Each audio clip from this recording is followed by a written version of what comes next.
சார்ந்த வணக்கங்களை தெரிவித்துக் கொண்டு இது ஒரு தகவல் தெரிவிக்கலாம் அப்படின்ட்டு. திருநெல்வேலி அம்பாள் பேர் வந்து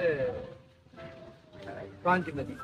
அதை பற்றி ஒரு கீர்த்தனை வந்து முத்துசாமி தீட்சிதர் எழுதியிருக்காரு. அதை வந்து ஒரு 7-8 வருஷமாக பாடிட்டு இருந்தேன் இங்கே தமிழ்நாட்டில் இருக்கிற வரைக்கும். அப்படியே அந்த ராகத்தில் பாடும்போது என் குழந்தைங்களும் அப்படி சில நேரம் பாடுவாங்க. பட் அது அப்படியே போச்சு. அதுக்கப்புறம் பின்னாடி சொல்லியிருக்கேன்னு நினைக்கிறேன். ஐ வென்ட் டு குஜராத் அப்படிங்கிறது. அங்கே போகும்போது got an opportunity to participate in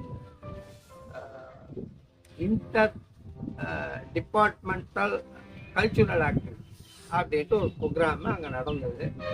அதுக்கு வந்து ப்ரிலிமினரி பாம்பேயில் எங்கே நடந்தது அங்கே போயிட்டு வந்தேன். அப்புறம் வந்து இப்போ அங்கே பாம்பேயில் பாடினது ரெண்டும் முத்துசாமி தீட்சிதர். அங்கே ஃபைனல்ஸ் போதும் அந்த ஸ்ரீகாந்திமதியும் சங்கர யுவதிம்னு ஒரு பாட்டு. அது ஹேமாவதி அப்படிங்கிற ஒரு தான். ஹேமாவதினா இட்ஸ் நத்திங் பட் கோல்டு அப்படிங்கிற அர்த்தத்தில் அந்த ராகத்தை அமைச்சு பாடியிருந்தாங்க. அது வந்து ரொம்ப ஃபெமிலராக இந்த சாங் தான். குட்டீஸ்லாம் எல்லாரும் சேர்ந்து பாடுவாங்க.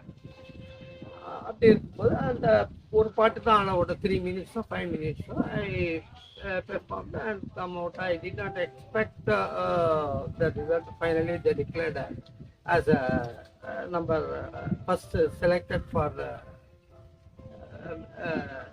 என்ன சொல்றது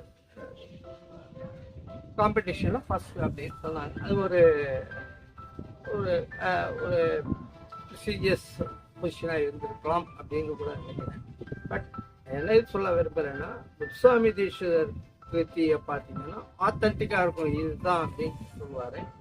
பட் இவங்க 2 பேரும் வந்து நீயே கதி அப்படிங்கிற மாதிரி, அதாவது சரண்டரிங் மோடில் சொல்லுவார். அவர் வந்து அப்படின்னு ஒரு ஸ்ட்ராங் எவிடன்ஸ் இருக்க மாதிரி ஒரு கீர்த்தனை எழுதினார். அதனால வந்து அது ஒரு very great experience at Gujarat.